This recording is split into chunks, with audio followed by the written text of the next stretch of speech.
Hello, everyone. Welcome back to another Adobe Live Photoshop challenge. And my name is Cyn Lagos. Today I will be your mentor. I'm looking at the chat on Behance. I'm looking at the chat on YouTube. I see Greg, I see Jess, Idara, Robert, always on the chat. I love it. I love it. I'm happy to have you here. So today is day one of our Photoshop challenge, and it's gonna be 4 days in total, right?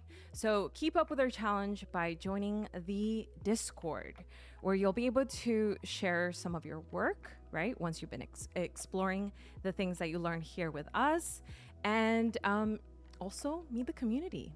That's the best part. Okay, so let's jump on in.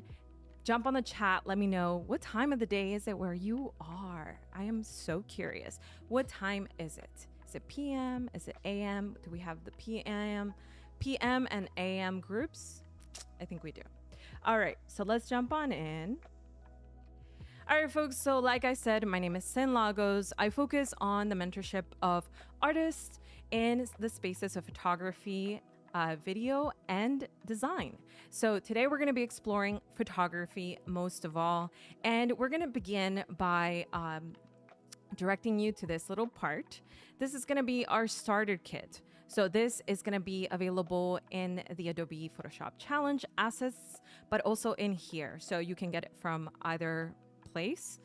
So what we have here is a Photoshop texture effect, and I made it and prepped it just for you so you can use it.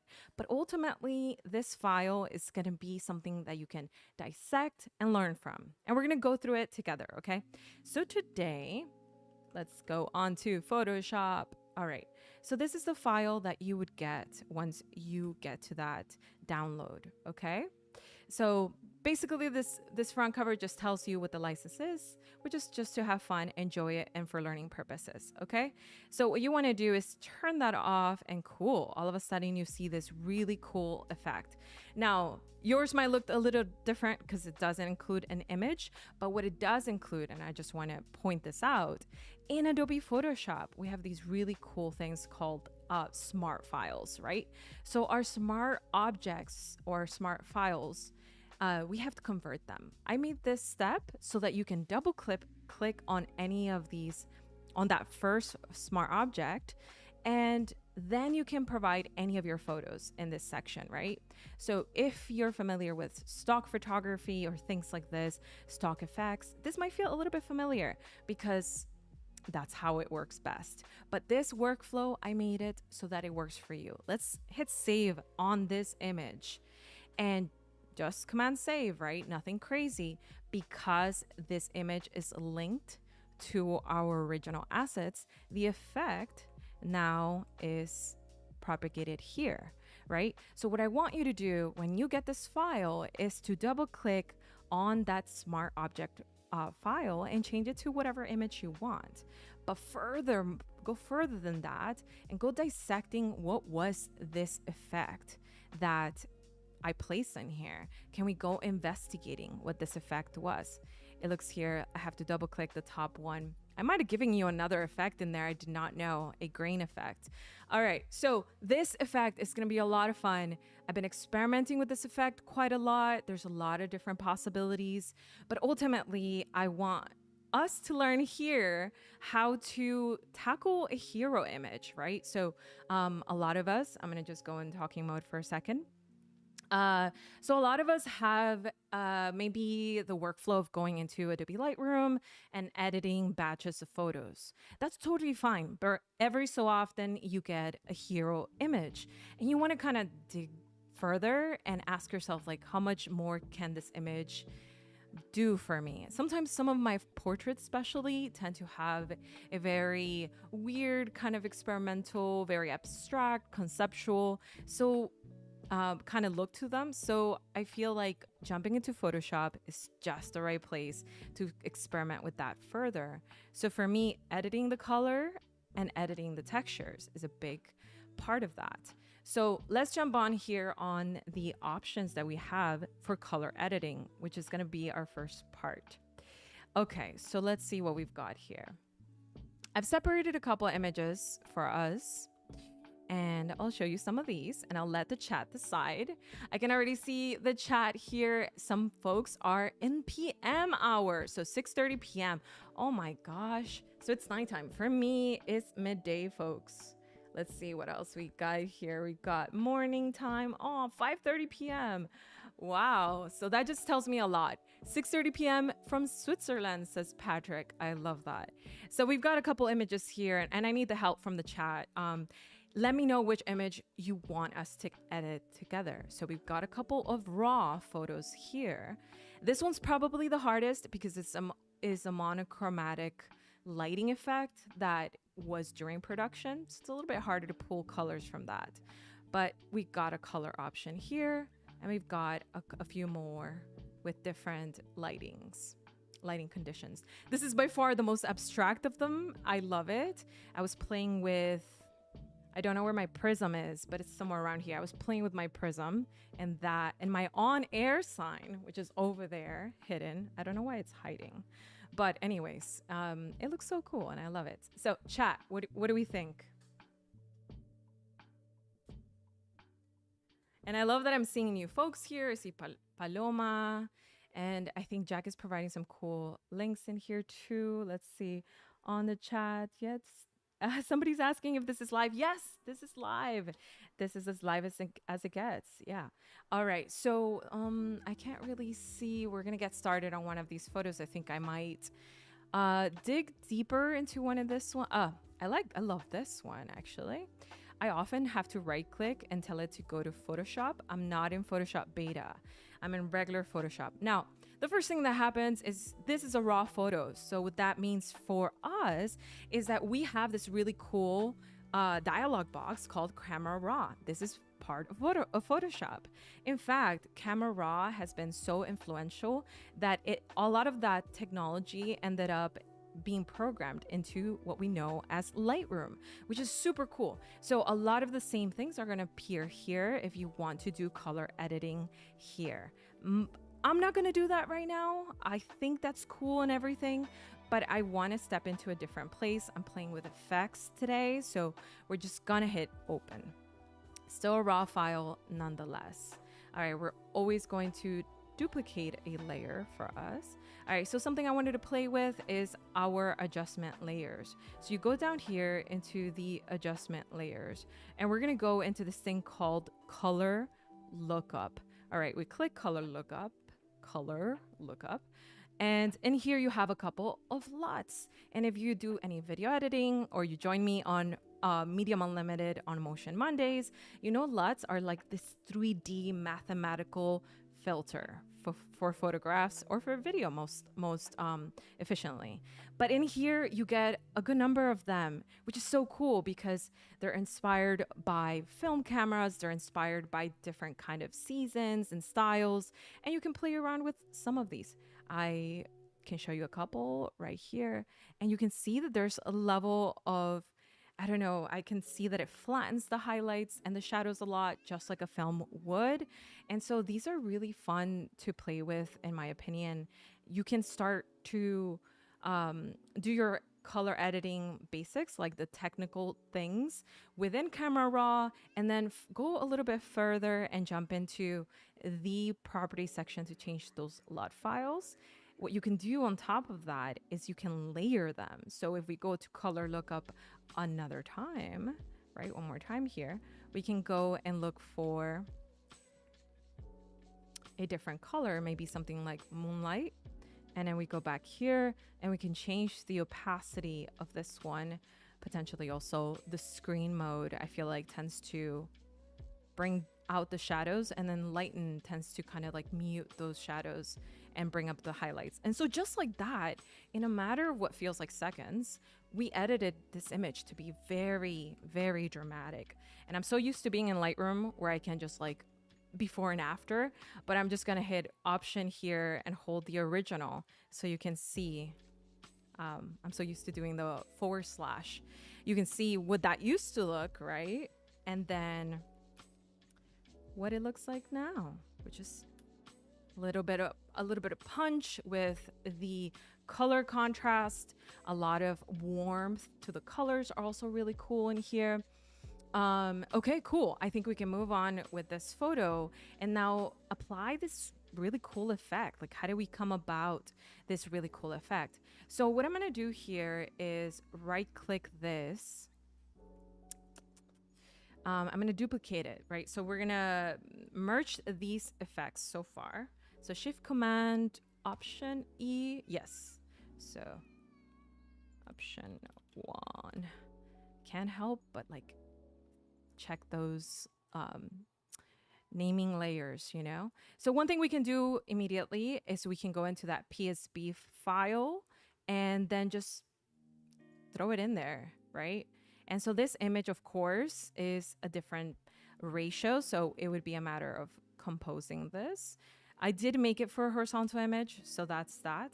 If you hit save on that, that texture effect will be applied in the asset that I provided for you, right? So that's really neat and everything. But what I want to do is now double click on the smart object, but double click on the filter gallery. So the filter gallery and this little section of the filter gallery fascinates me because it has a lot of potential. So this is the area where we add textures, where we can add textures like noise, lines, just paper textures potentially, right? So I recently have been just exploring a lot of textures in real life, like photographing textures. So this is a great place to bring about that mixed media into your images. So all that's to say, let's explore Distort within the filter gallery. So in Distort, we've got, oh, Paloma said, I like the one with the person in the pool. Oh, everybody loves that one. That was a good contender.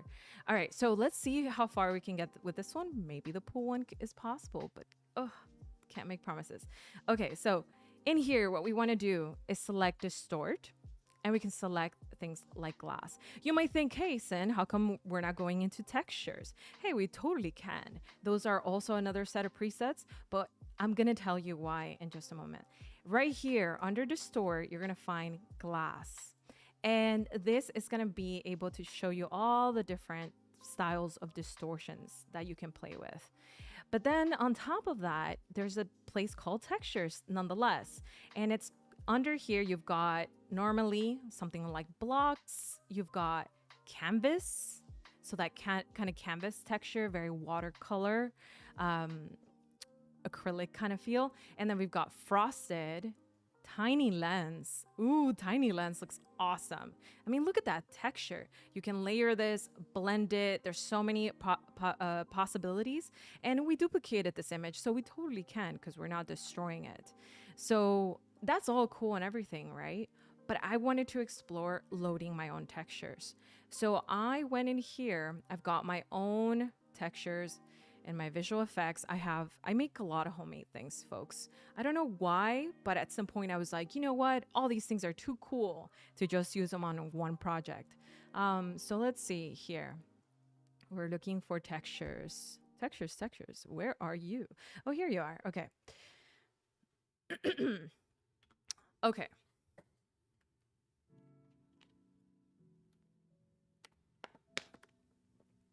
So textures galore. I love these textures because they are based on a black and white, so highlight and shadow mindset or concept. So it doesn't matter in which direction I go. I can have circles that are black and white. I can have lines that are black and white. I can have a photo that is black and white.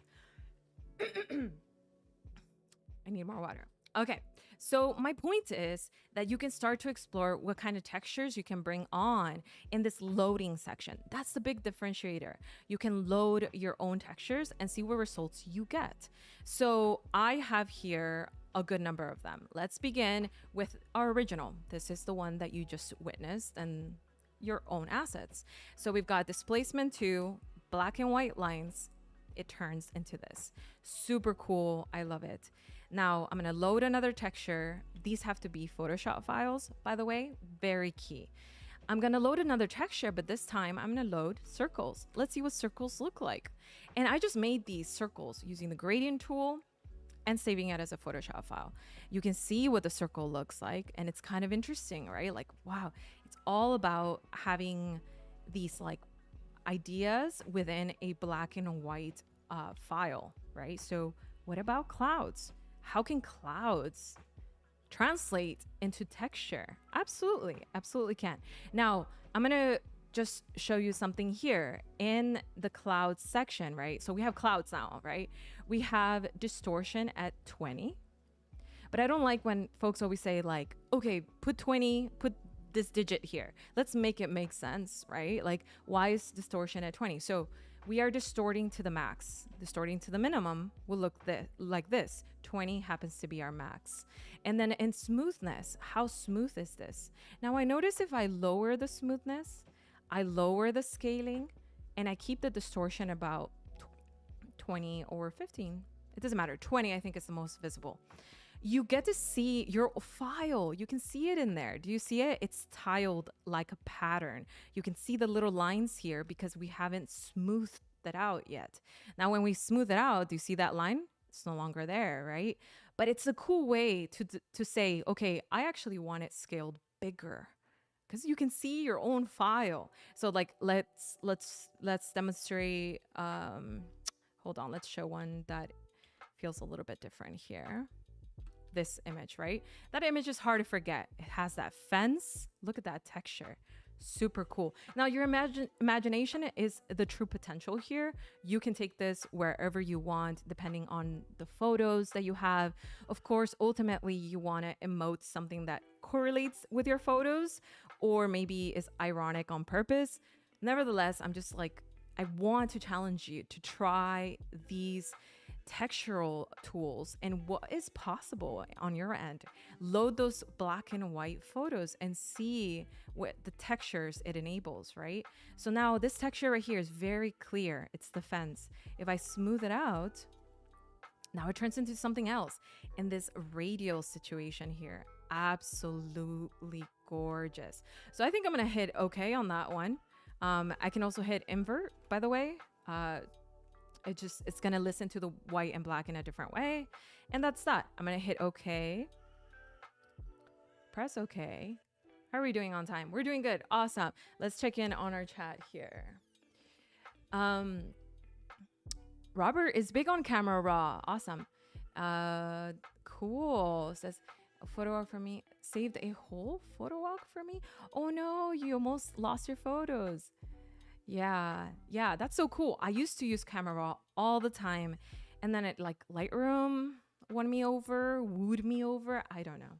It was awesome. And I stream on Wednesdays today.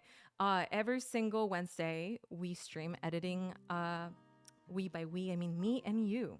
On Wednesdays on my YouTube channel. So definitely check that out. It's always fun to edit in Lightroom, and most of the time I'm always partnering Lightroom with Photoshop. It's like one of my favorite workflows. So, okay, we're here. Now, great, Cyn, we've got a blurry photo. What's possible here? I mean, that's the part where I want you to inject your artistry, but of course I can show you my train of thought and where I want to go with this. I love the abstraction of all of this. I think I would keep it as is. I'm one of those people that photograph behind a glass on purpose. So I wouldn't be against this translation of a digital glass, right? Like, I think it's kind of cool. However, if you go into the asset file and then you increase that opacity and you also increase the fill, which I happen to lower, you'll get the top image, which at the moment, let's make sure it matches. It does match right there. Thank you. So you should be able to get the top image without it moving. So I think I moved it accidentally. Okay, my point is right here, you've got this image, and now we can add our favorite thing, masks, right? We can add masks here. By holding Alt or Option, of course, it turns black, which means you can't see anything. And slowly, we can change that. Using a brush, we can bring back maybe the face of our model here. And depending on the brush, the possibilities here can be completely different.